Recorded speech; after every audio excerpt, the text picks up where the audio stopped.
আসসালামু আলাইকুম ভিউয়ার, সবাই কেমন আছেন? চলে আসলাম আমার রান্নাঘরে। আজকে রেসিপি করব আমি পুঁই শাক ভাজি করব আমি টাকি মাছ দিয়ে। এই যে টাকি মাছটাকে ভাজতে চুলাতে চড়িয়ে দিয়েছি। টাকি মাছটাকে আমি ভেজে রেখে শুধু মাছটুকু নিয়ে নেব, কাঁটাগুলি সব ফেলে দিয়ে শাকের সঙ্গে আমি ভাজি করব। কে কোথা থেকে দেখছেন অবশ্যই কমেন্ট করে জানাবেন, তাহলে সবাইকে ধন্যবাদ দিতে পারবো। আমার রেসিপি যদি আপনাদের ভালো লাগে আমার ইউটিউব চ্যানেলটাকে সাবস্ক্রাইব করে দেবেন, আমার পেজটাকে লাইক ফলো দিয়ে পাশে থাকবেন। পুরো রেসিপি দেখার জন্য সঙ্গেই থাকবেন। মাছগুলোকে আমি ভেজে উঠিয়ে নিয়েছি, এখন আমি শাকগুলোকে দিয়ে দিব। ওই একই কড়াইতে আমি দিয়ে দিলাম, শাকগুলোকে সিদ্ধ করে নিব। হলুদ, লবণ, মরিচ সব কিছু দিয়ে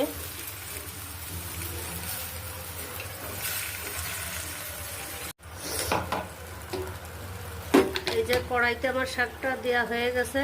এখন দিয়ে দিব পরিমাণ মতো হলুদের গুঁড়া, দিয়ে দিব পরিমাণ মতো লবণ। এখন এটা দিয়ে আমি ভালো করে সিদ্ধ করে নেব। এই যে পুঁই শাকটাকে আমি সিদ্ধ হওয়ার জন্য ঢেকে দিয়েছিলাম, এই যে অনেকটা সিদ্ধ হয়ে গেছে। এখন এই পর্যায়ে আমি ভেজে রাখা মাছগুলো, এই যে কাটা বেছে নিয়েছি, এইগুলোকে সব দিয়ে দেব। দিয়ে দিলাম।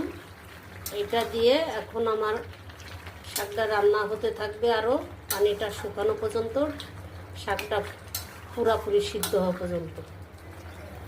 পরে তেলের পরে দিয়ে ভাজি করে নেব।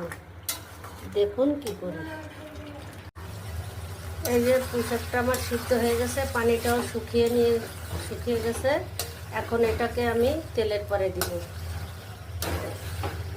তেলের পরে দিয়ে ভাজি করে নেব। এবার শাকটাকে আমি ভাজি করার জন্য চলে আসলাম, দিয়ে দিলাম তেল পরিমাণ মতো।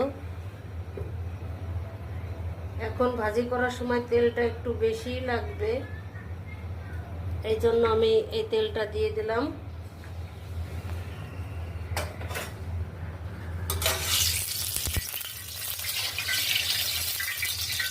এখন দিয়ে দিব আমি একটু জিরে বাটা। আমি জিরে বাটাটাকে দিয়ে দিলাম তেলের মধ্যে দিয়ে এখন আমি শাকটাকে ঢেলে দেব।